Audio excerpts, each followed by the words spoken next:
My name is Angela Rachidi, and I'm the Rose Scholar in Poverty Studies at the American Enterprise Institute, where I spent the past several years researching policies aimed at reducing poverty and increasing employment. I want to make 3 points in my testimony. First, statistics on poverty and income showed that poverty had already fallen by 3 percentage points below pre-pandemic rates in the months leading up to passage of the President Biden's American Rescue Plan. This raises the question of why Congress passed such a large rescue package in recent weeks when the data were already moving in the right direction.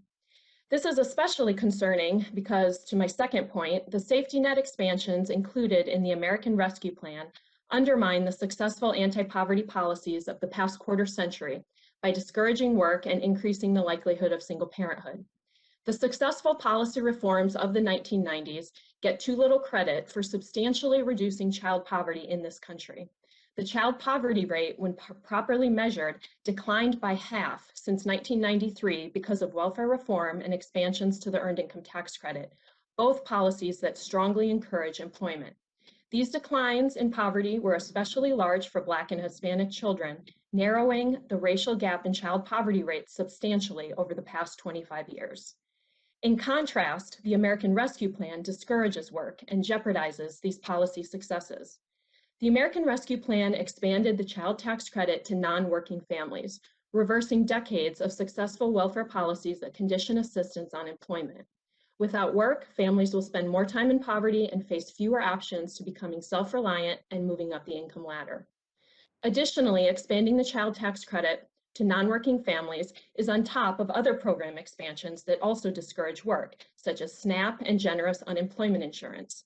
Combining the provisions in the American Rescue Plan together means that many low-income families will receive more money not working than working. This will lead to skill atrophy, meaning a loss of workplace skills when they're out of the labor market, and will make re-entering the labor force even harder for them. This formula will slow the economic recovery and harm families in the long run. When you consider the continued school closures to in-person learning, I am also concerned about the burden being placed on mothers and how all of these policies together make it more likely that they will leave the labor force, which will negatively affect their financial future and the broader economic recovery. I can personally attest to the substantial difficulties for families and children when schools fail to reopen for in-person learning.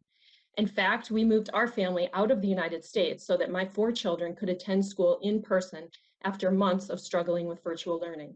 It is a tragedy that after a full year, so many children in America still do not have access to full-time in-person But you moved your family out of the United States for school. Temporarily. Finally, proponents of the American Rescue Plan have overstated the positive effects of this legislation while understating the true cost. Efforts in the coming months will attempt to show the positive aspects of this legislation, but these will be short-term and artificial gains. They will mask the long-term negative consequences of this legislation that will be difficult to reverse, such as reduced labor force participation, more children born to single parents, and entrenched poverty for more Americans. Thank you for the opportunity to testify, and I look forward to your questions.